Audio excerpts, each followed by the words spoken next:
The girl stormed into the funeral hall and tapped the woman standing in front of her on the shoulder. The moment the woman turned around, she was met with a loud slap across the face. Everyone froze in shock. The deceased's mother shouted, demanding to know why the girl had slapped her daughter's best friend. But the girl didn't say a word. She just slapped her again, even harder. The deceased's husband rushed over and instinctively pulled his wife's best friend into his arms. That's when he realized his mistake. He'd grabbed the wrong person, and his mother-in-law saw the whole thing. Sensing something was off, the man quickly tried to shift the blame onto the girl, only to get slapped himself. Then the girl threw a handful of photos into the air. When the family picked them up, they found intimate photos of the husband with his wife's best friend. The deceased's relatives exploded with rage and started beating the man senseless. Satisfied that the two cheaters had gotten what they deserved, the girl turned and walked away. Her name was Dong-ju, and she had the ability to communicate with the spirits of the dead. The reason she'd caused such a scene at the funeral was to fulfill a departed soul's final wish. The spirit had discovered long ago that her husband was having an affair with her best friend. When she was bedridden with a serious illness, the two of them had the nerve to carry on right in front of her, and the shock of it killed her. That's why, after death, she sought Dong-ju's help. 이 손으로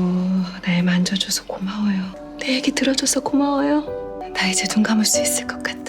Once her wish was fulfilled, the woman's spirit slowly drifted into the next world. The truth was, on Dongju's first day working at the funeral home, she had no idea she possessed this gift. The moment her hand touched the body of a deceased boy, a blinding white light flooded the room. The surroundings began to shift in strange ways, and the boy, who was supposed to be dead, suddenly sat up.